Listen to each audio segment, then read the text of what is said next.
Hey guys, so today is Saturday, which is when I usually record stuff, goodbye. And waking up this morning, I had no idea what I was going to record. So it's like, what's something interesting that I can tell you guys? So I was thinking I could talk about the trips that I have been on, but that could be kind of boring. So I am going to do it with the De-Articulator. Okay, so I'm all set up with the De-Articulator, and I guess we will start at the beginning. My very first international trip was to Costa Rica, and that was the summer of 2010. I didn't really buy anything as far as like souvenir decorations. One of the stops we made was at an animal rescue reservation thing, and so I got this necklace. I got a necklace and it looks like a turtle.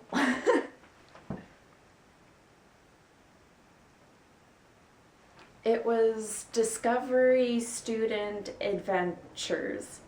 On the trip, it was really fast-paced. Our days were packed from beginning to end. I snorkeled, I ziplined by Mount Arenal, which is a volcano.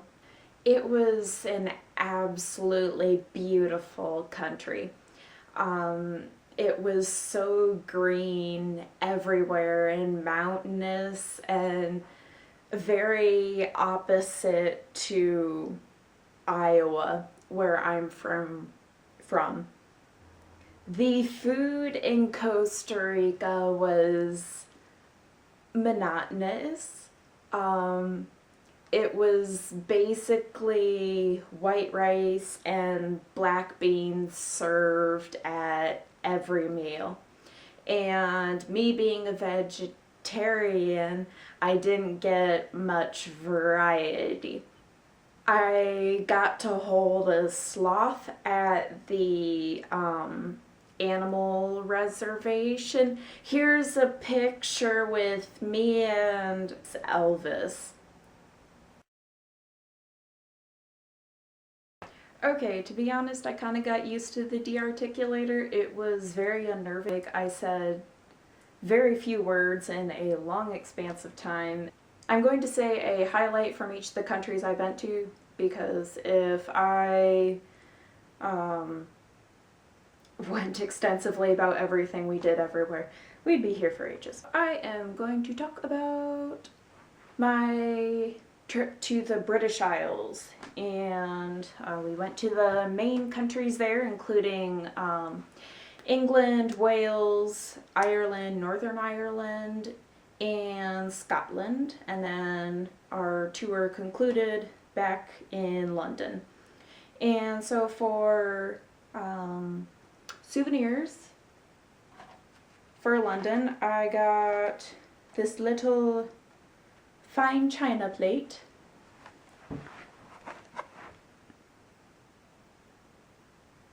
And so it has the clock tower with Big Ben, I'm assuming, Parliament, a double-decker bus, and a telephone booth. The day we arrived, we went to it's the Warner Brothers Studio Museum in London, but it's a Harry Potter museum.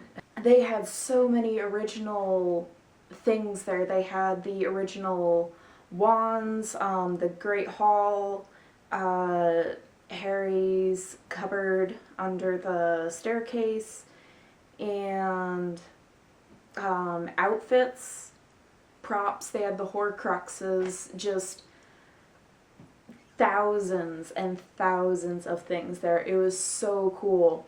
And there are 4 buildings, as far as I understand, and it's a go at your own pace. And so halfway through you go outside, and that is where they have the bridge at Hogwarts, and they have the night bus, number 4 Privet Drive. They serve, they have a little concession stand there, and they serve butterbeer, so of course we got a butterbeer. The next country was Wales, and Britain has something about fantastical creatures because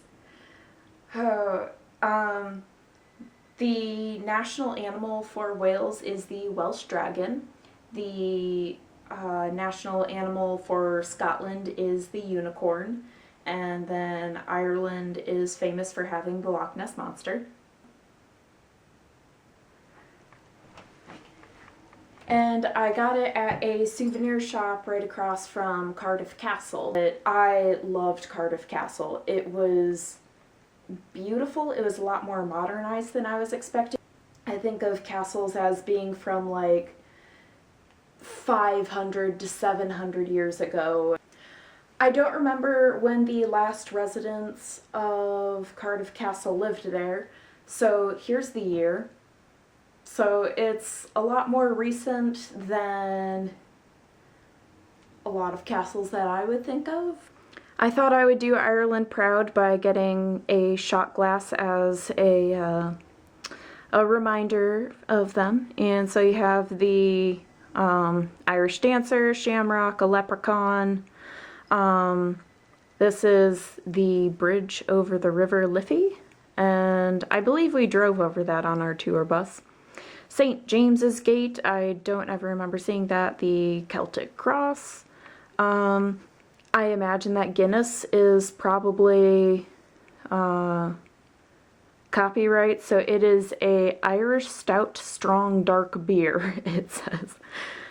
Blarney Castle, which we actually did not go to. We didn't see the Blarney Stone or anything. The harp is the symbol of Ireland, apparently. Molly Malone statue in Dublin's Fair City.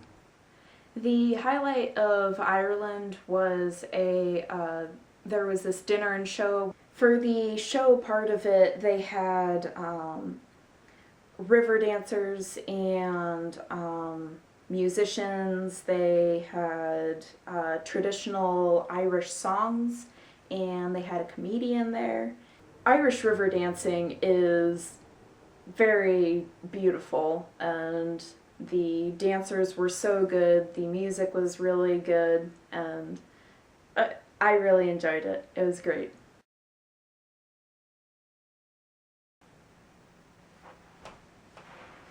If you could change your fate, would you? So our next stop was Scotland. I loved Edinburgh.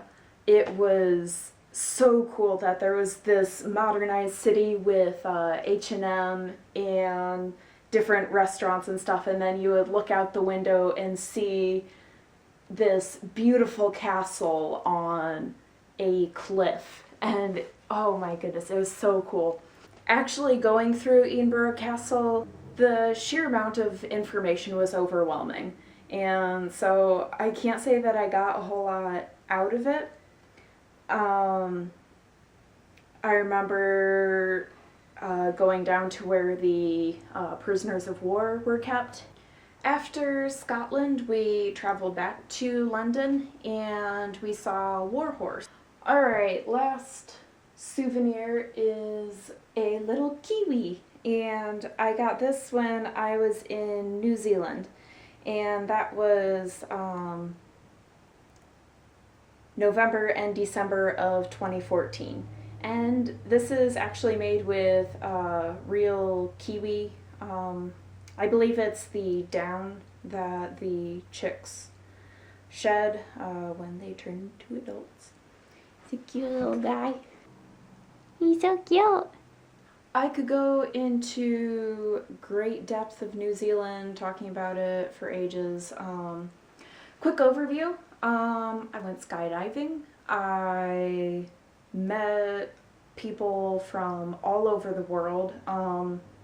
On the trip there was a girl from Paris, people from Great Britain, Austria, a lot of Australians, Canadians, and for the majority of the trip I was the only American, which really surprised me.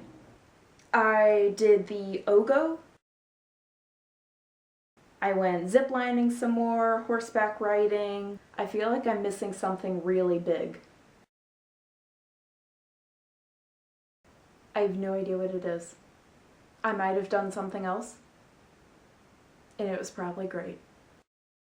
Okay, if you enjoyed this video, leave a like below. Sorry.